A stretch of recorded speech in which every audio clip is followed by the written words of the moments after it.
FM, The Source.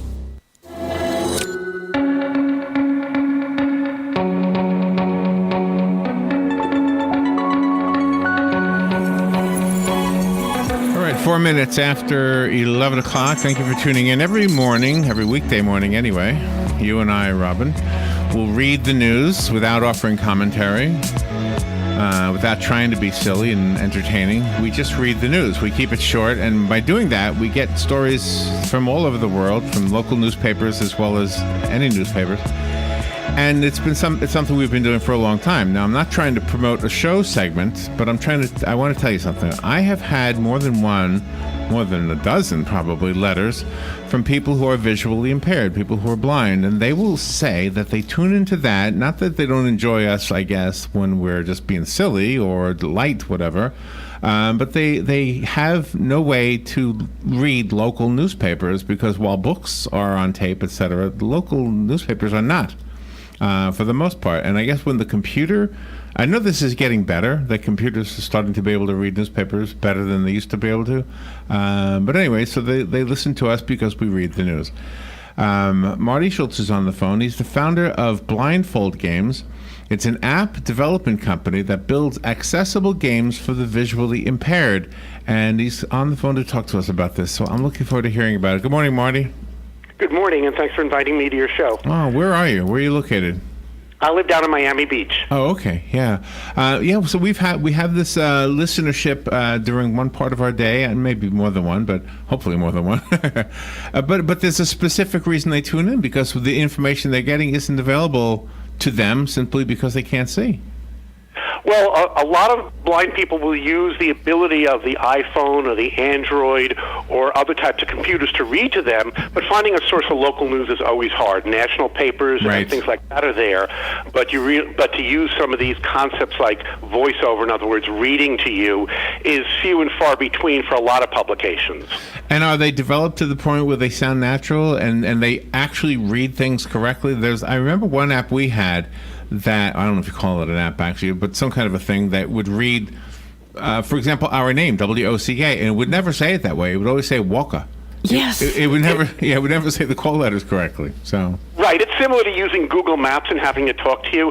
Sometimes it gets the names right, sometimes it doesn't. Right. Matter of fact, when we did one of our games, which was the first game in the whole series, which was called Blindfold Racer, I looked at two ways of doing the voice. One was to actually have the app talk to you using what's called text-to-speech. In other words, let the computer talk to you like Siri talks to you. And the other was to add a lot more emotion to it. So at that time, my daughter was 11 years old, and I had her do all the voice acting for the game. And this is a 60-level game where you drive with your ears instead of driving with your eyes. Wow. And you use your iPhone like a steering wheel. So if you drive too far to the left, the music gets louder in your left ear. Wow. Too far to the right, the music's louder in your right ear. And you steer it with your iPhone, just like you and I would hold a steering wheel, and you aim for noisy prizes like popping popcorn or avoid obstacles like barking dogs.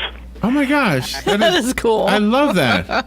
It's a great game, and I actually built this game as a project, a STEM after-school club with the school my daughter was attending down in Miami called the Cushman School, and the kids and I worked on this game for about 6 months.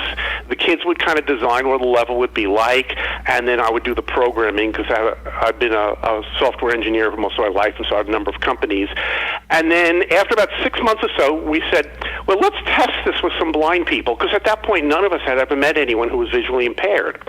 I arranged a Saturday afternoon at the Miami Lighthouse for the blind. We staged about 10 iPads, had the teens come in, and the kids absolutely loved it. They were playing this game nonstop. Oh, my gosh. Hours. Now, the best thing out of that is one of the kids, I think he could detect shades of light and dark, and he comes up to me and he says, is the screen dark when you're playing? And I said, yeah, because I want the same experience for sighted people as visually impaired people. He said, well, you better put something on the screen because sighted people will think their iPad is broken.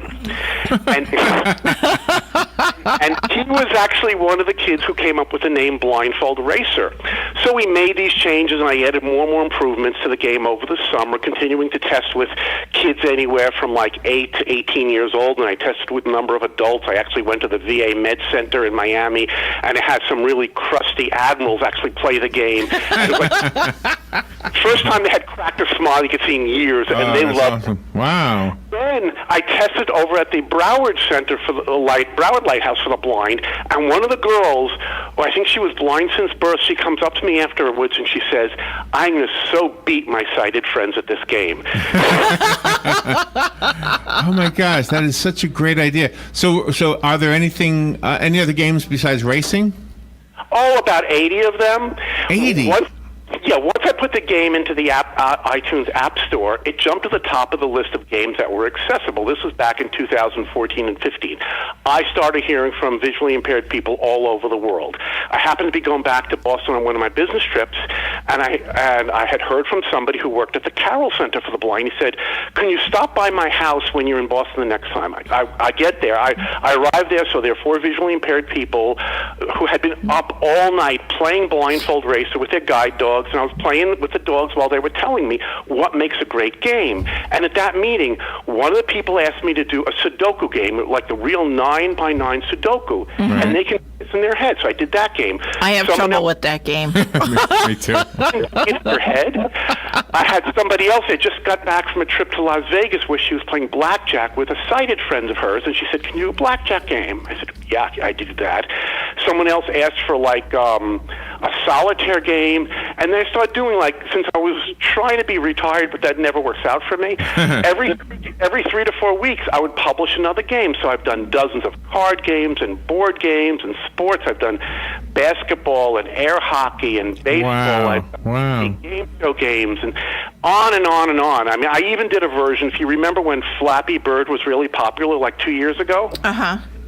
I did an audio version of Flappy Bird, and all these games are audio games, so while there is something going on the screen, if a senior has, say, low vision, they can hear it at the same time, and they're able to get the full enjoyment. And I did a survey about a year or two ago, and I wanted to know kind of who's using my games. And I heard back from hundreds and hundreds of people. I learned that people are playing my games an average of 30 to 45 minutes every day. Wow. Thank you letter from people all over the world giving me suggestions for more games and really thanking me for doing it. And that's my major motivation here, which is how much people appreciate it. You did a really good job helping us understand the driving game. Explain how the baseball game works. Just pick one out at random. Okay, in that game, you hear the ball coming towards you, and as it gets closer and closer, the pitch of the ball goes up. And just when it's about to land over home plate, you hear some little beeps. And what you have to do is swipe the screen just as it passes over home plate, and then depending on how quickly or where you swipe, whether you swipe left to right or right to left or up and down, the ball will go somewhere, either, it'll be a single or a double or a triple. Wow. And I designed it around the game, the once-a-year game home run derby. We try to see how many runs you can get against each other. So I did that game, and the cool thing in basketball, you actually point the phone ahead of you and to the left and right, and it'll tell you if there's somebody from the other team's defense blocking you from making a shot. Oh my gosh, these are great ideas. So how did you develop the skills that enable you to make apps? Well, I've been programming. I'm 63 now. I've been programming since I was 16. So building software and building apps is a skill I've always had, and I've a lot of times leveraged the skill into launching a software company. I've done that about 5 or 6 times, where we build a company and sell it.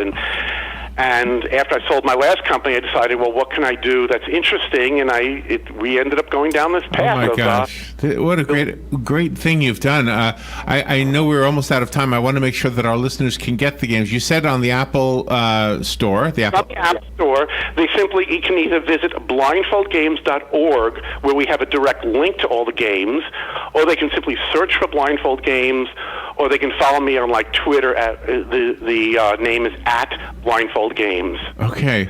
My goodness, Marty, you have contributed to the world in a way that is greater than most people have ever done. You need a Pulitzer. Oh my gosh. Yeah, this is absolutely fascinating stuff.